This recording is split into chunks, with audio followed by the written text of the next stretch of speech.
Merci, Monsieur le Président. Monsieur le Président, Monsieur le Ministre de la Justice, garde des Sceaux, Monsieur le Ministre du Travail, mon ami Sambassi, le texte qui nous est soumis aujourd'hui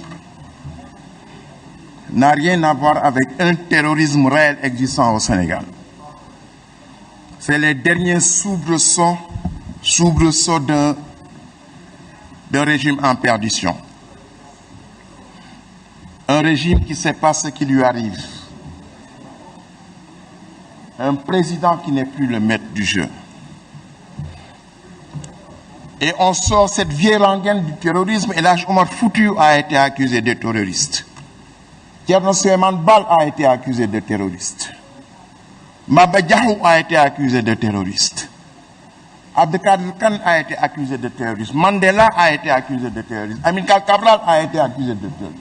Augustino Neto également a été accusé de terrorisme.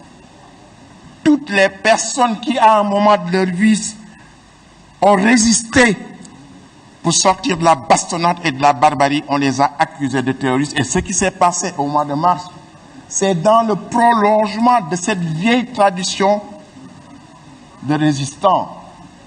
Monsieur le Président de l'Assemblée nationale, le 23 juin, c'était dans quelques jours, il y a quelques jours, la fameuse pierre qu'on a retrouvée entre vos mains.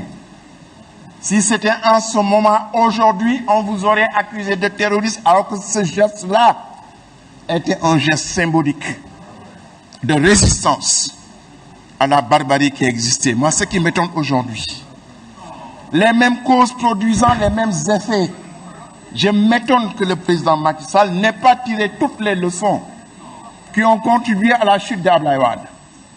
Et il est en train de commettre les mêmes erreurs, entouré de gens qui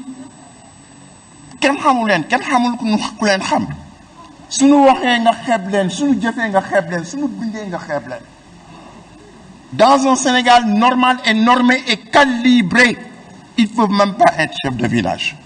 Mais ça, ils viennent ici, ils patronnent au niveau de l'Assemblée nationale. Et que ce texte-là,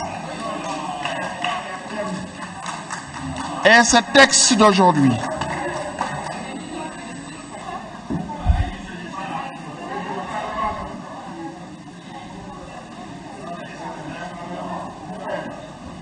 et ce texte qui nous est présenté, je viens de remettre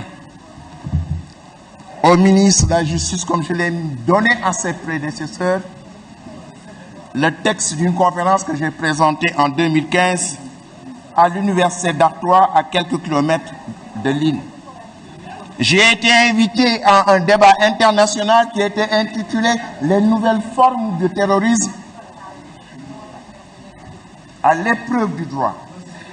Parce que la question fondamentale qui se posait, il n'était pas possible qu'il garde pendant 13 ans des soi-disant terroristes à Guantanamo à partir du Patriotic Act et au bout de 13 ans, dire qu'ils n'ont rien fait. Et ça a interrogé le droit international, ça a interrogé le droit des États-Unis, comme le texte que vous venez de nous présenter interroge le droit.